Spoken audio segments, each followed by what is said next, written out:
आप सभी को जय मसीह की। प्रभु आप सभी को बहुत आशीष दे कि आप परमेश्वर के वचन को सुनते हैं और मानने की कोशिश करते हैं और इस पर चलने की पूरी इच्छा रखते हैं और कोशिश करते हैं।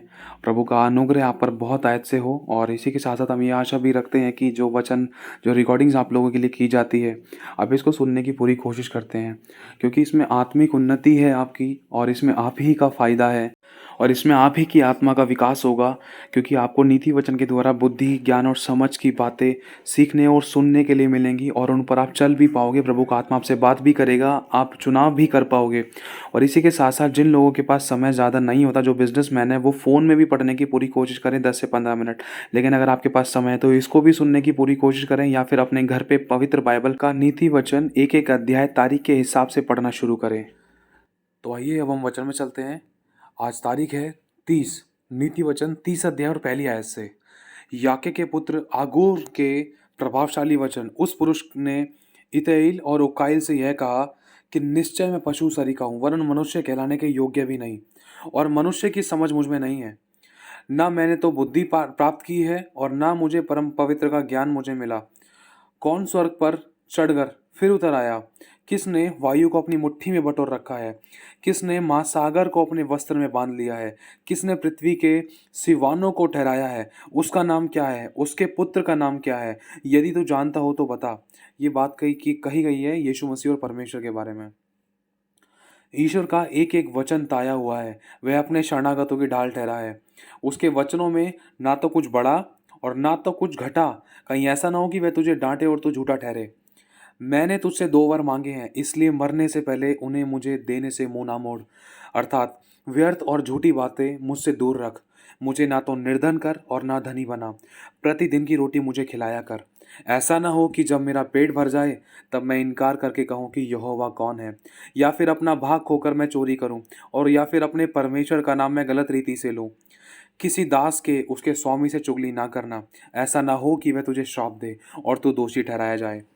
ऐसे लोग हैं जो अपने पिता को श्राप देते हैं और अपनी माता को धन्य नहीं कहते। ऐसे लोग हैं जो अपनी दृष्टि में शुद्ध तो हैं, तो भी उनका मैल धोया नहीं गया।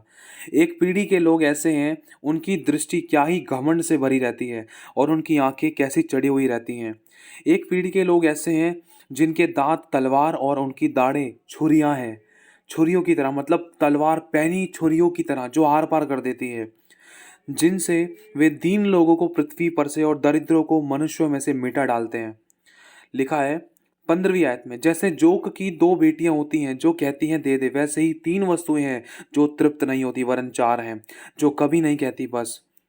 पहली क्या है? अधलोक और बांझ की कोख, भूमि जो जल पी पी कर तृप्त नहीं होती, और आग जो कभी नहीं कहती बस। ये 4 चीजें हैं। जिस आंख से कोई अपने पिता पर अनादर की दृष्टि करे और अपमान के साथ अपनी माता की आज्ञा ना माने, उस आंख को तराई के कौवे खोद खोद कर निकालेंगे और उकाब के बच्चे खा डालेंगे। और 18वीं आयत में लिखा है कि 3 बातें मेरे लिए अधिक कठिन हैं, वरन 4 हैं जो मेरे समझ से परे हैं। आकाश में उकाब पक्षी का मार्ग, चट्टान पर सर्प की चाल, समुद्र में जहाज की चाल, और कन्या के संग पुरुष की चाल।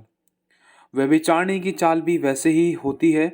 वह भोजन करके कहती है, मुंह पोंछ लेती है और कहती है कि मैंने कोई अनर्थ काम, कोई पाप का काम, कोई व्यभिचार, कोई गलत काम किया ही नहीं।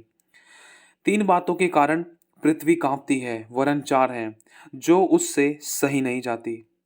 दास का राजा हो जाना, या मूढ़ का पेट भरना, या घिनौनी स्त्री का ब्याह जाना, और दासी का अपने स्वामिनी के पुत्र, स्वामिनी का वारिस होना। लिखा है 24वीं आयत में, पृथ्वी पर 4 छोटे जंतु हैं जो अत्यंत बुद्धिमान हैं। और लिखा है 25वीं आयत में, पहला चींटी। निर्बल जाति तो है, परंतु धूप काल में भी अपने भोजन के लिए परिश्रम करती हैं, बटोरती हैं।